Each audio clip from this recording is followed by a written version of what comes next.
BJP party से हेम सिंह भड़ाना को चुनावी मैदान में उतारा गया है।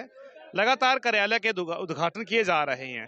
अभी टहला में मौजूद है इस वक्त और हेम सिंह भड़ाना ने कार्यालय का विधिवत रूप से उद्घाटन किया है। सैकड़ों की संख्या में बीजेपी के कार्यकर्ता और उनके समर्थक यहां पर पहुंचे हुए हैं। क्या जनता दोबारा मौका देगी? सीधे तौर पर सवाल जवाब, किन मुद्दों को लेकर जनता के बीच में जाएंगे हेम सिंह भड़ाना? भड़ाना जी, सबसे पहले नवतेज टीवी में आपका स्वागत है। Thank you. किन मुद्दों को लेकर आप जनता के बीच में जा रहे हैं? भारतीय जनता पार्टी की रीति नीति और हमारे यशस्वी प्रधानमंत्री नरेंद्र जी मोदी की नीति, जिसका सबसे बड़ी पार्टी प्रजातांत्रिक संसार के अंदर सबसे बड़ी पार्टी भारतीय जनता पार्टी, मुझ पर भारतीय जनता पार्टी ने विश्वास जताते हुए कार्यकर्ताओं के बीच आशीर्वाद लेने और जनता के बीच भेजा है। तो निश्चित रूप से भारतीय जनता पार्टी का कार्यकर्ता, थाने गाजी विधानसभा क्षेत्र का हर व्यक्ति भारतीय जनता के साथ स्तंभ के रूप में खड़ा है और इंतजार कर रहा है कि कब भारतीय जनता पार्टी 25 तारीख आए और भारतीय जनता पार्टी के पक्ष में मतदान करें। इस कांग्रेस के कुशासन को उखाड़ कर फेंकने का काम करें। कांग्रेस ने यहाँ पर 5 साल के अंदर क्षेत्रीय विधायक ने, उनके परिवारजनों ने भ्रष्टाचार का काम बोलबाला रखा। वो आपके सामने अधिकारियों तक जेल के अंदर गए। भ्रष्टाचार के अंदर 2800 बीघा गैर कानूनी बना करके नियमन किया। उन लोगों को दी जो लोग यहाँ अलवर जिले के नहीं, थानागाजी विधानसभा क्षेत्र के नहीं, उनके परिवारजन रिश्तेदार मिलने वाले, जिसके अंदर संपूर्ण भ्रष्टाचार की बू है। संपूर्ण आवंटन को कलेक्टर साहब द्वारा निरस्त किया गया। उसके बाद जिलाधीश का स्थानांतरण कर दिया। माननीय गहलोत जी ने अपनी सरकार बचाने के लिए मिने मुख्यमंत्री निर्दलीय और बहुजन समाज वालों को रखा है। तो निश्चित रूप से जनता में एक आक्रोश है। क्षेत्रीय जनता सारे की सारी कांग्रेस के प्रति बहुत भयंकर आक्रोश है। इस आक्रोश का नमूना आप देख रहे हो। स्वयं कार्यकर्ता अपने साधनों से, अपने हिसाब से भारतीय जनता पार्टी को आशीर्वाद देने, कमल खिलाने, और थाना गाजी में भारतीय जनता पार्टी का कार्यकर्ता कमल खिलाएगा। ऐतिहासिक भारतीय जनता पार्टी की यहाँ जीत होगी। निश्चित रूप से राजस्थान में भारतीय जनता पार्टी की सरकार होगी। मोदी जी ने राम मंदिर बनाने का काम किया। 370 धारा हटा करके पूरे देश में अमन चैन भाईचारा करने का काम किया। ऐसे नेतृत्व हमको मिला हुआ है। तो निश्चित रूप से मोदी जी सनातन धर्म के रक्षक हैं। जो व्यक्ति पूरे परिवार हिंदुस्तान को मान रहा है, ऐसे नेतृत्व हमारी पार्टी को मिल रहा है। क्या बीजेपी पार्टी राम के नाम पर वोट मांग रही है राजस्थान में? निश्चित रूप से बीजेपी सब धर्मों को राम के नाम पर, तो राम मंदिर बनाया हमने, जिसको सैकड़ों सालों से जो राम मंदिर कांग्रेस ने 60 साल राज किया और उस राम मंदिर को नहीं सुलझा सकी। माननीय मोदी जी ने और भारतीय जनता पार्टी ने राम मंदिर का निर्माण करा। ये कहते थे राम मंदिर बनाएंगे, तारीख नहीं बताएंगे। हम कह रहे हैं उसकी तारीख भी बताएं और राम मंदिर बनाएंगे। थाना गाजी की बात करें, किन समस्याओं से इस दरकार है इस वक्त थाना गाजी? थाना गाजी का आम बेरोजगार परेशान है, आम दलित परेशान है, आम किसान परेशान है, व्यापारी परेशान है। वीसीआर भरी जाती है, प्रतिशोध की राजनीति। यहाँ पर वीसीआर भरी गई। बाजार के अंदर जबरदस्ती माफिया इंस्पेक्टर ने आकर के सैंपल भरने का काम किया।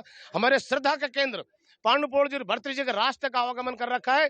तो हमारी जब सरकार आएगी, पांडुपोड़ और भर्तृ जी के रास्ते के लिए निश्चित रूप से समाधान कराएंगे। यही मेरी राय है। चलिए, जनता का आरोप है कि हर 5 साल के बाद में जो जाति समीकरण पे राजनीति होती है, प्रत्येक नेता जाति में जनता को बांटने की कोशिश करता है और वोट बटोर के चला जाता है, लेकिन फिर जनता की समस्याएं वैसी की ज्यों की त्यों रह जाती हैं। विशेषकर मेरी बात करें, मैं सातों समाजों का सेवक हूं और आप देख रहे हो सातों समाज हमारे लगा हुआ है। भारतीय जनता पार्टी एक जाति को निर्माण करने वाली पार्टी है, सर्व जाति पार्टी है। हमारे प्रधानमंत्री की जो जाति नहीं, सब जाति है, उसकी हिंदुस्तान की हर जाति प्रधानमंत्री की जात है। तो हम तो जातिहीन सरकार बनाना चाहते हैं। हमने इस थाना गाजी के अंदर सब अधिकारी सब जातियों को अपना प्रतिनिधि दिया है। सामने वाले एक जाति और एक परिवार की बात करते हैं, उनकी पार्टी भी एक परिवार की, उनकी पार्टी भी एक जात की। हमारी जाति सातों जात की पार्टी है हमारी, और सातों जात हमारे साथ है। बीजेपी से बागी हुए भूपेश राजावत भी निर्दलीय चुनाव लड़ रहे हैं। क्या आप पर इस चीज का प्रभाव नहीं पड़ेगा? मेरे समझ में आता नहीं कौन है कौन बीजेपी में। हमने कभी आज तक उनको साधारण सदस्य के रूप में नहीं देखा, जिसका आप नाम ले रहे हो।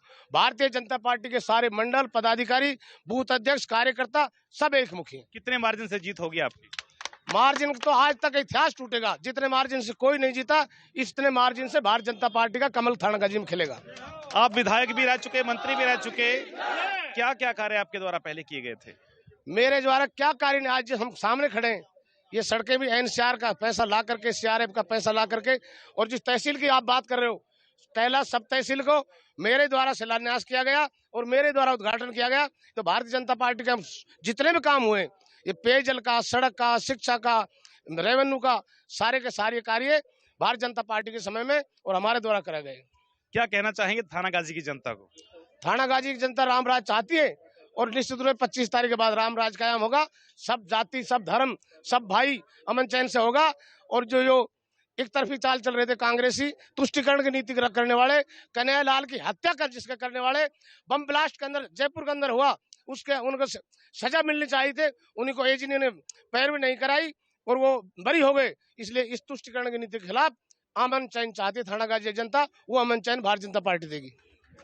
जीत हासिल करने के बाद में सबसे पहला काम क्या रहेगा आपका?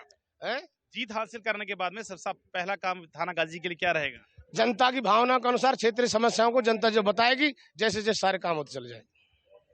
चलिए, हेम सिंह बढ़ाना ने जीत का दावा किया है। परिणाम के पश्चात पता चलेगा किसकी जीत किसकी हार। लेकिन हेम सिंह बढ़ाना व्यक्तिगत रूप से समाज का जो आईना है, लगभग समस्याओं की बात करें तो उन्होंने उजागर भी की और जनता उन्हें चाहती भी है। लेकिन चुनाव परिणाम के बाद में ही पता चल पाएगा। फिलहाल जीरो ग्राउंड रिपोर्ट जनता की भी दिखाएंगे जनता क्या चाहती है। तो ऐसे ही देखते रहे नवतेज टीवी, भरोसा सच का। धन्यवाद। देश और दुनिया की हर बड़ी खबर के लिए सब्सक्राइब करें नवतेज टीवी और पल पल के अपडेट्स के लिए बेल आइकन को दबाना ना भूलें, क्योंकि आपकी खबरों का भरोसेमंद साथी है नवतेज टीवी।